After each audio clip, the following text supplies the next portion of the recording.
Well, good morning, everyone. Just what you wanted, right? A session on pricing after the World Series, right? Who thought pricing could be fun? I'm here to say that pricing is an incredibly important strategic activity for the CEO. Maybe the most important thing that you have to do ultimately, and I'm going to give you an argument for that, an economic argument for that. But first, let me see if I can get your brains in gear by asking, anyone know the definition of a cynic, at least according to Oscar Wilde? You'll know this when I say it.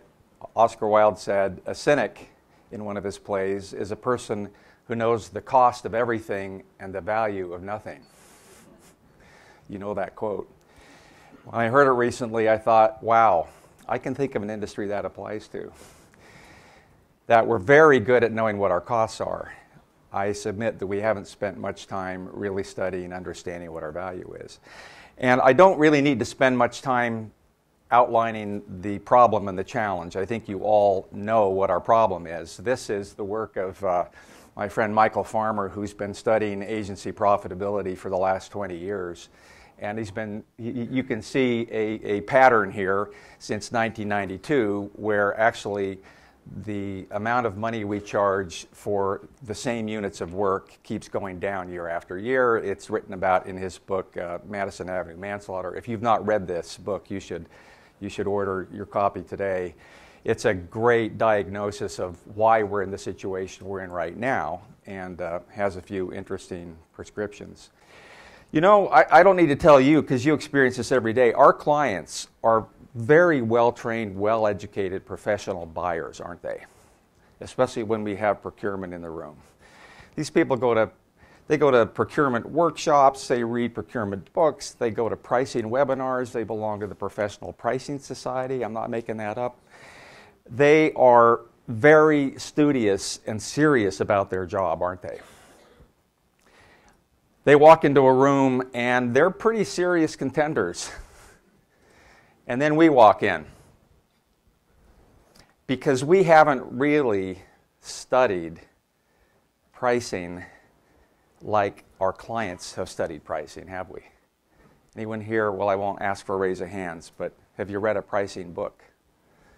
I'd never read a pricing book till about 10 years ago. I thought, why would an agency need to read a book about pricing? And now my bookshelf is full of them because it is extremely relevant to the health and success of our business, not just short term, but long term. And the fact that we put an amateur seller in a room with a professional buyer, not a fair fight. We're really vulnerable to professional buyers because, well, I'll give you 5 key reasons. Really, an amateur seller, we fail to establish value up front. We focus most of our energy very reactively and defensively on defending our costs instead of proving our value, don't we? We believe all procurement ploys are real. We actually believe everything procurement says. Oh, yeah, okay, yeah, I guess they must mean that, when in fact these are techniques used by professional buyers. We're willing to reduce our price without reducing our value. That is a sure sign, telltale mark of an amateur seller. And the big one, we're unwilling to walk away, and a professional buyer can smell that, can't they? We walk in the room, they know. Do we have the confidence to walk away if we can't get our price? So let me show you what professional pricing looks like in the corporate world, and this is a good example of, I think, how pricing is done at many of your client organizations, where pricing is a fine art. Pricing has its own department, its own people, its own professionals, and it produces people like the guy I'm about to show you, Chief Pricing Officer from Marriott. How often do you guys talk about room pricing at Marriott? I talk about it all day, every day, sometimes in my sleep. Do you ever misprice rooms? Sure. But how do you feel when that happens? You know you left money There's on the money that table? we missed on the table, it hurts me. I feel physical pain. You know what all your competitors are charging in every market? Yes. How do you know that? We collect electronically every price point from every one of our competitor hotels every day around the world. We generally don't want to be the first hotel in a market to sell out. The best scenario is our competitor hotels sell out, and there is a lot of demand for now very limited supply, our remaining supply. In other words, you can raise the rates. We can raise the rates. What happens if you're sold out and I'm a platinum member and I come walking through the door and I go to the front desk and I say, I need a room? A lot of times hotels will save a couple rooms open just for last minute platinums, because if you think about it purely from the business standpoint, we don't ever want to turn a platinum away for any reason. But they would tell other people that In addition, that they're sold out? oh yeah, If I called up, they'd say, sorry, sir, we don't have any absolutely. rooms available. Absolutely. Let me give you another scenario. I walk into the hotel, I go to the front desk, you have a few rooms available that night, and say, sir, room's going to be $300. I say, how about 200? Here's 200 bucks. Do you take it? Never. Why? No way. That is called the fade, and that's something that I mean, there's a term for that. it's called the fade. Some competitors do it, although fewer and fewer do it. And the reason for it is, if you do that, you've just trained that customer. Don't book in advance. You'd rather that room go empty for the entire night than give it to me for less than what you would otherwise charge? Yes. Yes, and again, the reason for that is over time, you don't want to train customers to wait and feel like they can get a better deal. So would you like that guy as your chief pricing officer? I would. He feels physical pain when he leaves money on the table. This is the art of pricing. And I want to make an economic point here, which is really powerful. This has been studied many times by universities and consultancies. I'm going to show you the McKinsey version. But it's this question of when we walk into our firms in the morning and we have profit pressures and margin problems, we're not going to make our numbers this year. What levers do we have to pull to fix a profitability problem? What are the things that we can do? Let me just throw out the question. What's the first thing that maybe pops into our head? We got profit problems, so therefore we need to cut costs. Exactly. First thing that comes into our mind. There are several versions of costs, of course. There's fixed costs. So the study shows that if we reduce our fixed costs, meaning rent, overhead, if we reduce our fixed costs by 1%, it will improve our profit by 3%. So yeah, it does have some effect. The cost we're most likely to cut is not that. It's what? It's people. We're a professional business. So let's look at variable costs, that staffing, the variable costs. If you reduce variable costs by 1%, will that help profit? Yes, that'll improve it by 4%. What else can we do? Well, we can go out and get more new business. That's always a good idea and often viewed as the panacea, right? Let's just go get more business. Does that help? Yes, a 1% improvement will improve your profit by 7%. But you might know where this is going. Do you know where this is going? We have one more lever we can pull. Our pricing. What happens if we improve our pricing? By 1%, we improve our profits by 11%. Guys, there is nothing more powerful that we can do as leaders of our organizations than improve our pricing to improve our margins. So we are really looking through the wrong end of the telescope when our focus, when we sit down with our CFOs, when our focus is on what costs can we cut, the first thing we ought to be asking is, how can we improve our pricing? Because it has a remarkable effect on our margins. Now, we haven't noticed this in the professional service business, but there has been a literal, veritable pricing revolution in the world over the last 10, 15, 20 years. There have been incredible changes in how pricing is done and a lot of experimentation and innovation in pricing. In fact, if you think about most of the new startups that get your attention, one of the things that makes their business model interesting is a pricing model, is a revenue model, isn't it? You think about that.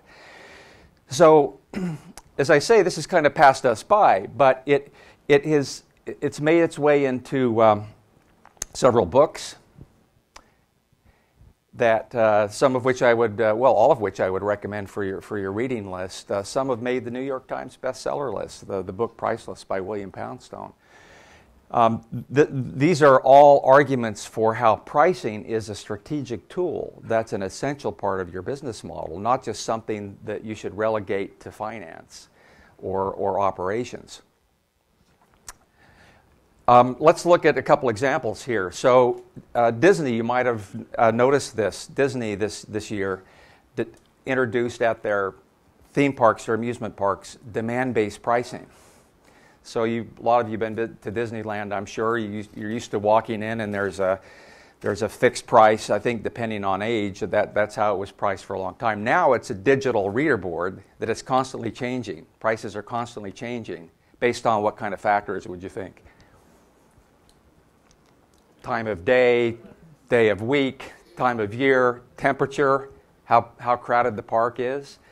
So this is interesting state-of-the-art pricing for a theme park. Uber, this is one of their distinguishing characteristics, their revenue model, and this will infuriate you if you didn't know it, but Uber actually knows when your battery is low on your mobile phone. And they know you're going to be a little more willing to pay a little surge price when you have no more juice left. Tesla, great car. Any Tesla owners in the audience? I aspire to be. All right. Incredible car, but a really interesting pricing model. So a Tesla, when you buy a Tesla and you drive it off the lot, you're actually buying all the hardware that you'll ever need for that car. But you don't have all the features. How do you get the features? Well, later on, if you want an additional feature, it's usually a software download to your iPhone, for which you get charged. So pretty interesting way to price a car. You can upgrade without having to bring the car into the shop, for which you pay as you need them. Now, notice that Tesla didn't wait for General Motors. They didn't wait for the American Automotive Association. They didn't wait to say, well, let's wait till everybody else does it and then we'll do something different with pricing. They realized that pricing is one of the differentiating characteristics of any company. It's one of the things that makes you different and compelling. It is not the kind of thing that ought to be done on a calculator, on a spreadsheet as an afterthought. It's something that needs to be given much higher strategic priority. All right, what about a piece of heavy industrial B2B equipment, a jet engine? Could you apply creative pricing thinking to selling a jet engine? This has been written about, so some of you may have heard this. This is Rolls-Royce, who doesn't sell engines. They don't price an engine. They sell what they call uninterrupted flying time. And that's what you're buying on the contract. When you sign the contract, you're buying, American Airlines is buying uninterrupted flying time.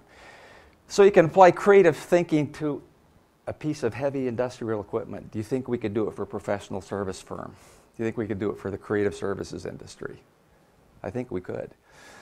And of course, it is happening. We're going to hear later from John Bond. I've got a screen grab here for his firm tomorrow. And all the new startups that I think are of any interest in the agency world have now a component of a revenue model that is unusual in some way.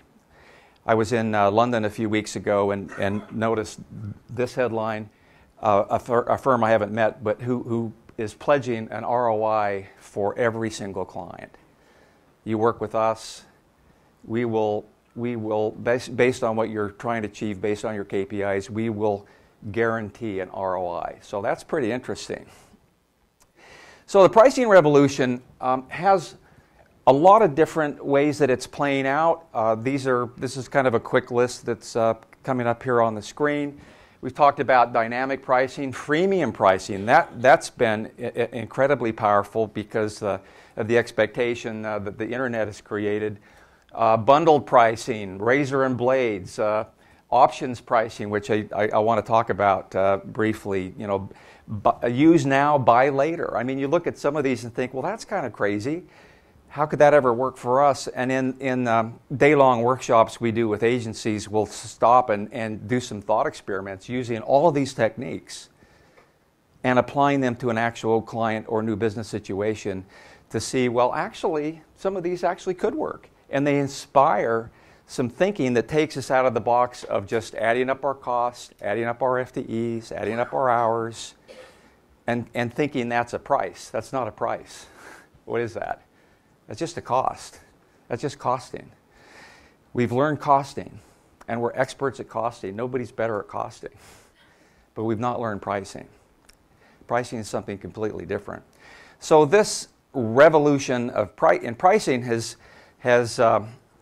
had some evolution behind it as well. And if we turn the clock back to the days of the Industrial Revolution and the days of scientific management, Frederick Winslow Taylor walking into factories of Henry Ford's and doing time and motion studies with a stopwatch and evaluating what the costs are that go into making steel or making an automobile.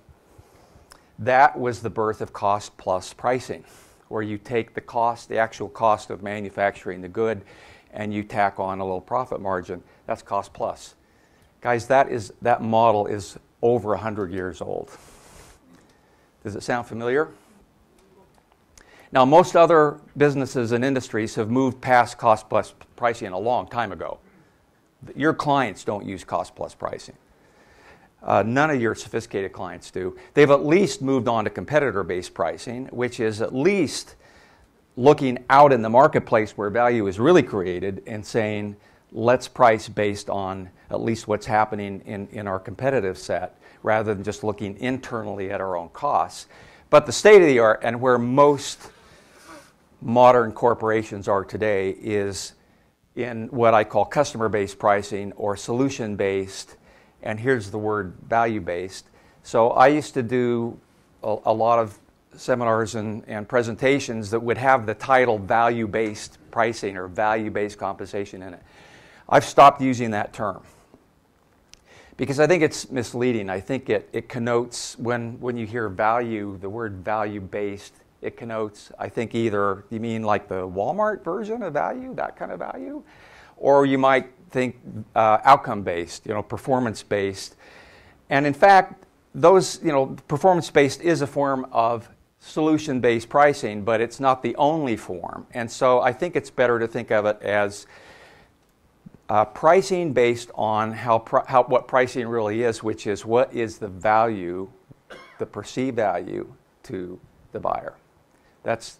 That is the state-of-the-art definition of pricing. So if we put it across the bottom axis, pricing competency, in other words, have we studied it? Do we know the principles and practices of modern pricing, or do we have a pricing competency? Where would you plot our industry? Which quadrant does our industry live in with these two axes? It's kind of a sad result, I think. Unfortunately, I think the vast majority still in the industrial age cost plus model and weak competency, because we don't have pricing, we don't have a chief pricing officer, we don't have pricing people, right? So we have a weak competency, and this is why we feel like price takers, right? We feel like we don't have much power, we don't have much leverage. Could we be a price maker? Yes, we could be price makers. Just like Tesla is a price maker, Uber is a price maker. Could one of you be a price maker? Yes. But you have to move past the older ways of thinking about how pricing really works and infuse your compensation with some innovation and some creativity. Apply the creativity that you use to solve client business problems. Is there a place for cost plus, cost-based hourly billing in professional firms or in the world? Is this just outmoded altogether? Well, it's true that a lot of manual work is still priced this way, and that actually can make some sense, because manual work, car repair, painting a house, mowing a lawn, this is work that's predictable, it's repeatable, it's standardized, and so if you want to package it up into an hourly rate, that's okay, because that's a pretty good measurement of of what that value is to the market. But the hourly rate has no place and no application at all to knowledge work. And guys, that's what we are. We're knowledge workers. What we sell can't be packaged up in units of time. Our inventory is not a warehouse of hours, is it? It's a warehouse of intellectual capital. So for us to think, well, when all those hours are gone from the warehouse, we have nothing else to sell, is a pretty self-limiting concept that certainly limits our profit, doesn't it? We have to draw this distinction between cost and price. These are two completely different concepts. What is a cost? What is a cost? A cost is really what our expenses are in producing a product or service. It's something we can calculate, we can put it on a spreadsheet, we can divide and subtract and multiply, and it's one of the things that, by the way, gives us a comfort level, isn't it? It's because we can put it on a spreadsheet and we can slide it across the table to a client and say, see here? See what our cost is? So it feels precise. But what's a price? A price, one of my favorite definitions is what the buyer is willing to pay. And different buyers are willing to pay different prices for different things at different times on different days. That's the very nature of value, is that it is subjective. It is not objective. It's a judgment. And it's strategic. So when we have our production people and traffic people or project managers doing our pricing, they're not really pricing, are they? They're costing. They're estimating. But the pricing should be done by people who know what they're doing, who are able to make the judgment of what the value is. I've made the comment a few times that this is actually part of a business model, and I'll just put this up on the screen quickly. I think this is a really interesting, kind of simple way for us to think about our business model. We create value, we deliver value, we do a pretty good job in those areas. We do a poor job of capturing value, don't we? And it's because of the two elements of capturing value, cost structure and revenue model. We have a cost structure, but I submit we don't really have a revenue model. We confuse our cost structure with a revenue model. We think because we've got a cost structure, that's our revenue model. A revenue model is sitting down and deliberately thinking about how can we get paid in ways that capture the real value we deliver for our clients. So, what are the various options we have when we think about what we could sell to our clients? One of the models that I think is really interesting is to say, well, at the foundational level, at the very base level, we could sell inputs. And this would be hours, activities, efforts, time of staff, FTEs, staffing plans. These are all inputs, aren't they? That'll sound familiar, because that is indeed what most of us sell. We could take that up a notch and sell outputs, deliverables, actual work produced. And no doubt some of you, we all produce outputs, and no doubt some of you do charge in this way sometimes. But if we take it up a notch above that, at the very highest level, what does that ladder up to? Outcomes, marketplace effects, the results of our work. Of these three things, which has the most value to a client, to a buyer? Outcomes, right? That's what they, after all, want. So we're selling the least valuable thing. We're selling the thing that is most easily compared and commoditized, inputs. Let me show you how this plays out in other businesses. This is kind of a crazy example, but when I found it, I thought, wow, it's a perfect to illustrate the point. When Tom Hanks was approached, this is years ago, before he was a megastar, when he was approached to play the role of Forrest Gump. He was offered three choices for compensation by the producer. The producer said, you know, if you'd like, we can pay you for your time. You show up on the set, and you know, we'll pay you well. That was an option. That would have been paid by inputs. Or we'll pay you a fixed fee of $25 million. Not bad. But do you know how Tom Hanks actually did get paid for his starring role in Forrest Gump? He wanted 3% of box office. And this is, in fact, how most stars get paid today. You may know this. They actually want to be paid based on outcomes. And do you think that motivates them to give a good performance? Of course it does. Because they know that's the highest order of value. That's the highest level of value. So if we apply this to our business and say, well, if we take this framework and ask the question, how could we get paid by an insurance company? Just taking as an example. Insurance company. Some of you anybody have an insurance client?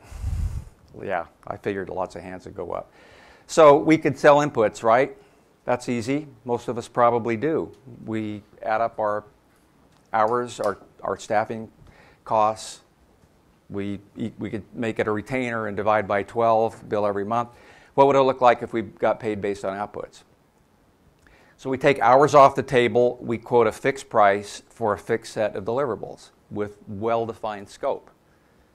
That's better because it's taking us up the value chain. What would it look like if we got paid based on outcomes? What kind of outcomes does an insurance company want? Besides, sales, customers, market share. I mean, lots of things. Those would all be answers. I mean, to me, they're mostly they're interested in leads, aren't they? Which is an interesting leading indicator. So, could we get paid in some way based on an outcome that's valuable to that insurance company? Sure. And there's lots of different outcomes they want. It just is a matter of retraining the way we think and our internal process to not start with, well, how many hours is this going to take us? But rather start with, what are the outcomes that this client is trying to produce? And make sure we follow that train of thought through every discussion we have about how we're going to get compensated for this client. Because if we stop and think about what our clients are really buying, what are your clients really buying? It's kind of a ridiculous notion to think that they're buying activity and effort, isn't it? Isn't that a ridiculous idea? Who would ever want to buy time? Who would ever want to buy your cost? What are they buying? They're buying, and it's different. It's different for every client, every category, of course. But if we went from trying to sell our units of cost to selling a form of a unit of value, would this be a better way? Would this point us in the right direction for getting paid what we're really worth? It absolutely would. And as I say, it's different for every category. But to sit down and ask for this client, for this prospect, what are they really buying? What are they really buying? And keep focused on that question all the way through to your discussions with procurement. It's going to empower you with self-confidence, and it's going to give you a really good understanding of the value you're creating, not just the cost you're incurring. This is an interesting way to do this. You can go back and do this in your firms to say, okay, we know what our inputs are. These are the bullet point lists on our websites, right? We do advertising and media buying and creative and social media. Yes, those are inputs. Take that up a notch, kick that up a notch. What are the outputs that those inputs create? And then kick that up a notch to outcomes. Or you can do it the other way around. What are the outcomes our clients need? Therefore, what outputs should this firm be capable of? Therefore, what inputs do we need? But this is a useful exercise to dissect these three because it helps us focus on what is important to clients, not just what's important to us. And speaking of clients, you've seen all these headlines. There was one just a few weeks ago about how a majority of global marketers say they intend to change their agency compensation in the next 12 months. That is a pretty scary statistic. You read these articles, haven't you? So the A&A version of this, the study they do every 2 years, they got a similar result. And then they asked, well, but what's the leading reason? Why do marketers want to do this? Why do they want to change compensation? What would we assume? What would we guess is their motivation?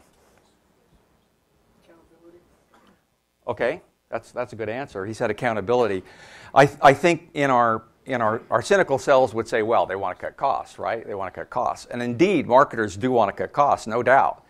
But the number one reason, when asked, was to improve business results. Now that's really interesting, because brand growth has been stagnant for over a decade. Your clients are struggling. They're looking for market share, and nothing seems to work. They need to improve their business results, and smart marketers have learned that the way they currently pay their agency partners does not align our economic incentives. It actually doesn't help them improve their business results. The compensation system doesn't. So smart marketers, sophisticated marketers are, I would say, if anything, ahead of us on this idea that the current system is not optimal. And I think it's in part why we see the rise of the consultancies now coming into the business, and such as Deloitte and Accenture and PwC and so forth, because obviously that is their heritage, isn't it? Consultancy has access to the C-suite. They're aligned around business results as a business model, and so they're able to go in with a mindset that really resonates with clients, and a lot of them already have this performance-based compensation idea built into their DNA, because of course we'll get paid based on our results. We're very confident that we're going to produce measurable results for you in the first year. I'd like to show you a quick clip. This is Carl Johnson from Anomaly. He was he presented at the Mirror Conference in New York, and their attitude about improving business results. I think any kind of performance-based compensation is a good thing. If you back yourself, if you believe in yourself, then you want the opportunity to demonstrate that. So from the very beginning, we have been looking for a variety of compensation schemes where the better we do for a client, the more we earn. I don't want to be paid the same as every other agency, because we're not the same as every other agency. But most people are scared about protecting the downside. They're trying really hard to minimize risk. We are more about seeking a higher upside, and to that extent, we will gamble. We will bet a larger percentage for a larger return. We'll do royalties. We'll do anything where we can demonstrate we're better and more effective. I don't think in any way that threatens creativity. I think it threatens ineffectiveness, and it threatens creativity for creativity's sake. But the point of creativity is to apply it to a business problem and solve it. Not only is it good for the client, it's good for the agency. It's differentiating for the agency. I don't want to be paid like every other agency. Why would you? Why would you? It can be an important differentiator. So as I said before, sometimes when we raise this topic about agency compensation, we think, oh, okay, so this is going to be a presentation about performance-based, skin in the game, outcome-based. Yes, that is a form of it, but pricing for professional services exists on a very broad spectrum. There are lots of versions and varieties. On the other side of the spectrum would be just a simple price based on the value of outputs. So this is a fixed price. This is, by the way, this is how most of the rest of the business world prices, right? You buy an iPhone, it's a fixed price for a fixed output. You buy a car, fixed price, fixed output, right? Most of the things we buy as customers and consumers is priced a fixed price, isn't it? So this isn't so unusual. I mean, we shouldn't look at this and say, wow, that's really crazy. It's actually how we buy almost everything, isn't it? But then in between is where the interesting stuff happens, because in between there are unlimited creative ways you can get paid by your clients. And some of the best ways, some of the most interesting ways haven't even been thought of yet. We'll leave it to you to pioneer a new way no one's thought of. But this can include, revenue sharing, usage, subscription-based, licensing, royalties. In effect, this becomes your pricing stack, right?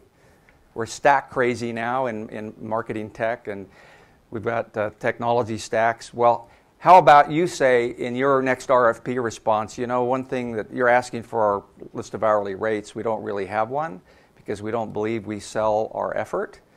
What we have is a pricing stack that allows us to draw on a number of different ways that we can work with you based on your business objectives. Would that be a better way to answer one of those obnoxious RFPs?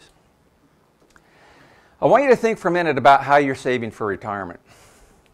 And when you walk into your financial advisor and you say, you know, I've been thinking, I think I want to put all my money in gold.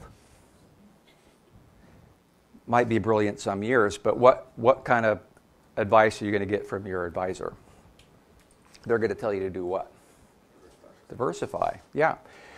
And why? It's because the art of investing is all about risk and reward, isn't it? It's about managing risk, in effect. And so we have portfolios, financial portfolios, that have some high risk, some medium risk, and some low risk, don't we? Because overall, we know that's going to give us a better retirement. But then we look inside our firms, and what does our compensation portfolio look like inside our firms? It's all one thing, generally, isn't it? It's all one thing. It's all based on the billable hour. It's a steady diet of getting paid for our cost. Would we make more money? Would we get better profit margins if we had a diversified pricing portfolio? The answer is yes. And in fact, the firms that I know and that we work with that make the 30 and 40% year-over-year margins are the ones that have diversified profit portfolios. They mix it up knowing that some are going to be a little higher risk but higher returns. Some are medium risk, medium return, and they've got some low risk in there. So they're not betting the farm on every single client or prospect, but they are increasing their odds that they're going to have higher than average performance. Now, there's an economic argument for this I won't spend much time on, but economists talk about the difference between the profit rectangle, which actually limits your profit if you just have uniform pricing, one way of pricing, versus variable differentiated pricing. You then play in the profit triangle. You've got a lot more ways to be able to price in ways that attract and appeal to more clients, more prospects. So I'm going to give you some quick examples. E-commerce website. Yep, you could bill by the hour, or you could do what Razorfish did. You probably saw this headline for Peet's Coffee and Tea, who wanted to sell their beans and teas online. Razorfish, when asked to quote a price, said, "Tell you what, how about free? How about we'll do it for nothing? We'll fund the development of the site, but then we would like a % of sales." Now that's interesting. That's a slice of their portfolio. It's not their whole portfolio. What about an automotive brand? Yes, we could add up our FTEs, we could sell a staffing plan, or we could get paid for every car sold in North America. Now, I know it's running through your mind, boy, why would you ever do that? We don't control everything that goes into sales, and true enough, this is for a whole other discussion. But it is at least an outside metric that relates to where value really lives and how value is really created. And for a car brand that's been around for a long, long time that has a dependable sales track record, there's not that much risk in it. Talking about car brands, this is Gray London and their work for Volvo, in which they found this interesting paint that you spray on bicycles. It lights them up at night to improve bicycle safety, and interesting model, not just because it won a Grand Prix at Cannes, but the way Gray got paid for this. They didn't get paid anything by Volvo. They earn money every time one of those cans of paint is sold.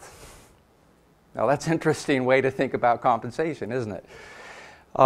So I'll have to go quickly on some of these, but a men's shaving brand, and the work that Mike Duda and Bullish are doing with investment capital, even with some of their clients. So the idea is that we want to create multiple revenue streams. we want to capture value in multiple ways.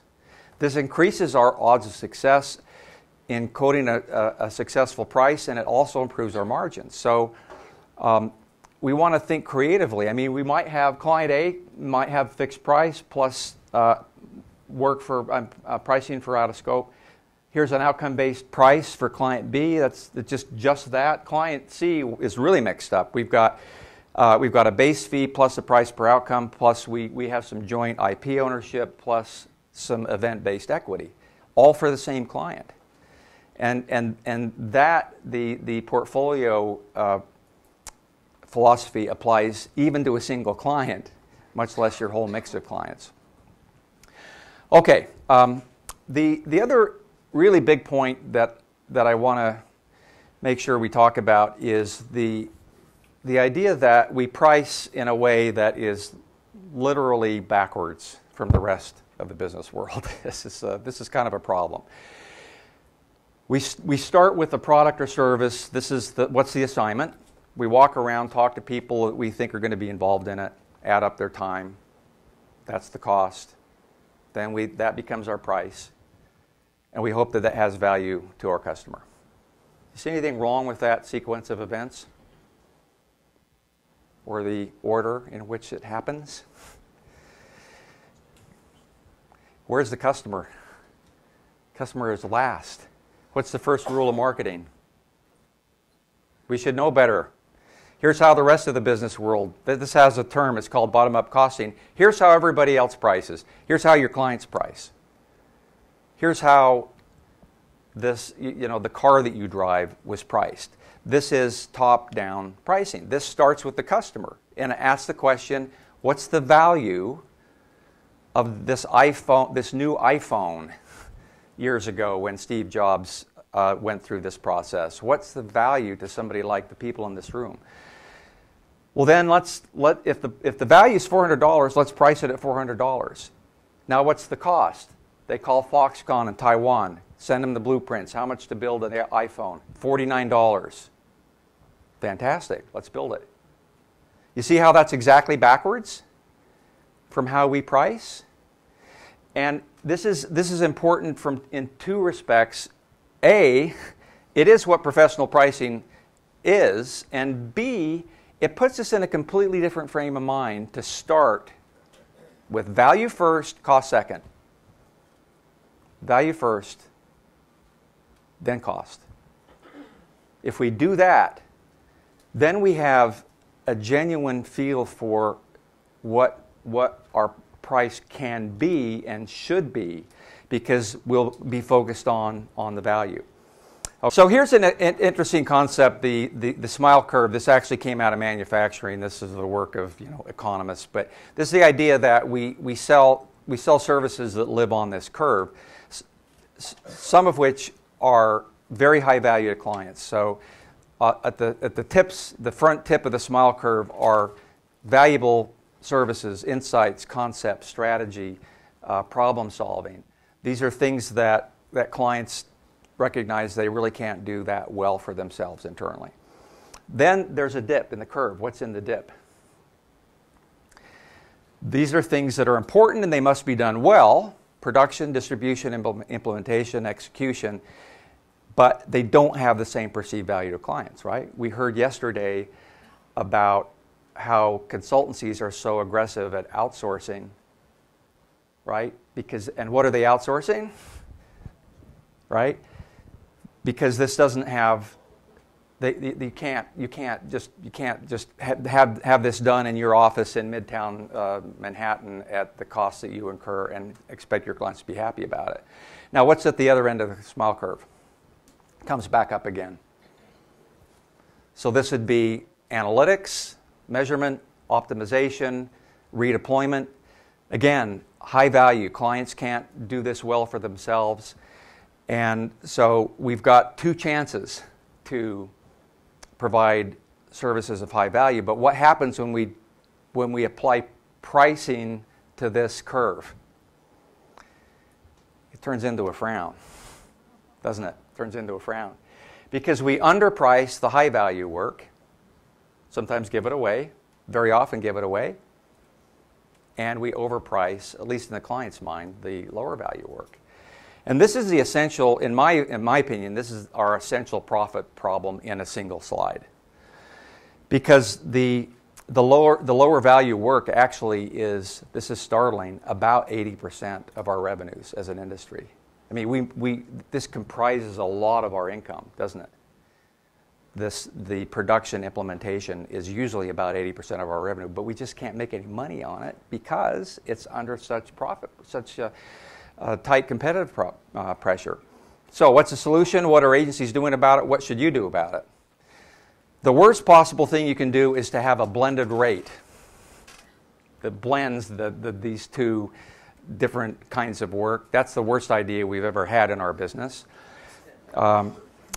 What can you do? Well, here's what is happening in the multinational world, and you may know all about this. You look at Ogilvy as an example. Ogilvy is focused on the tips of the smile curve. The other work goes to their sibling agency, Hogarth, also owned by WPP. If you work at Ogilvy, you're under a mandate that the production, implementation, distribution, translation, versioning work has to go to Hogarth. You may not do that here in Chicago or Miami or London. Publicis has a similar concept where they have Prodigious as their production partner. These are now called marketing implementation agencies. All the multinationals have them. IPG has Kraft. Omnicom has EG+. So what's your version of this is a question that you ought to be thinking about, because to try and do both classes of value with the same cost structure is really economically unsustainable.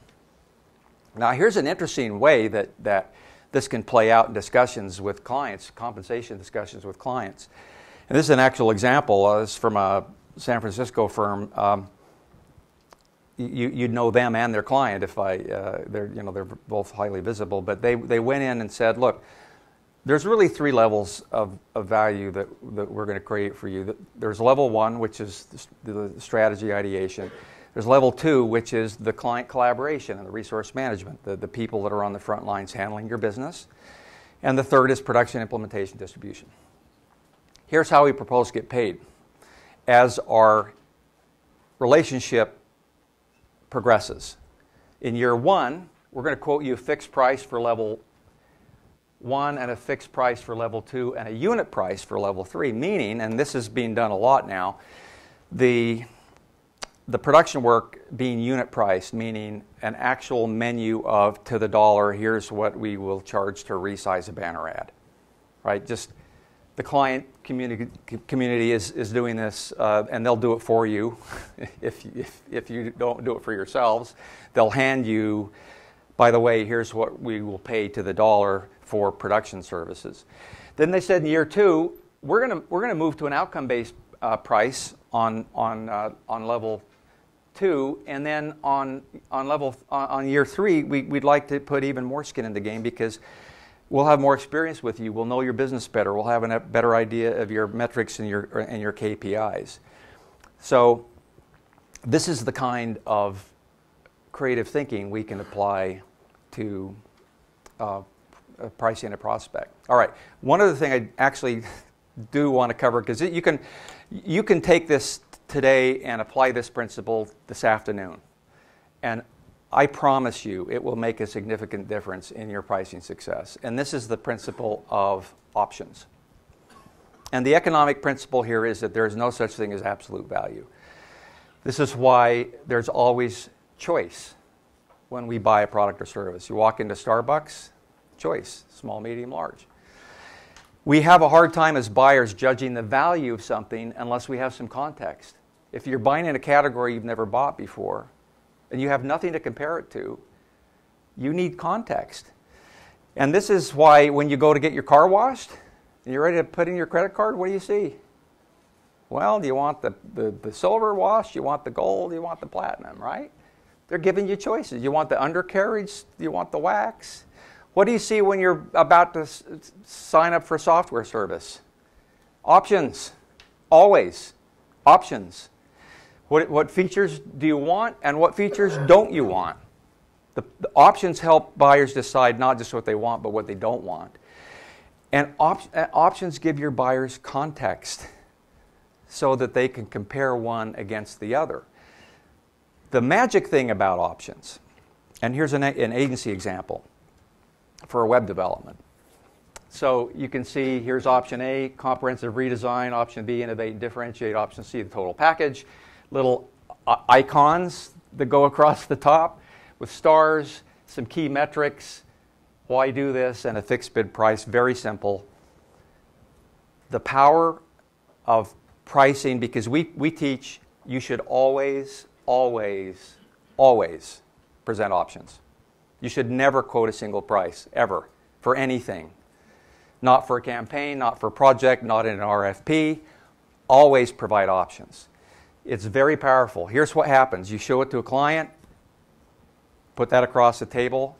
The conversation changes kind of magically from, well, how many hours is it going to take and who's going to be working on it, and to, well, which of these options is going to work best for you? The conversation changes from inputs to outputs, which is what we're really selling, or better yet, outcomes. Here is an example from an experiential marketing firm. So their options are different. The things that they would include in options are different.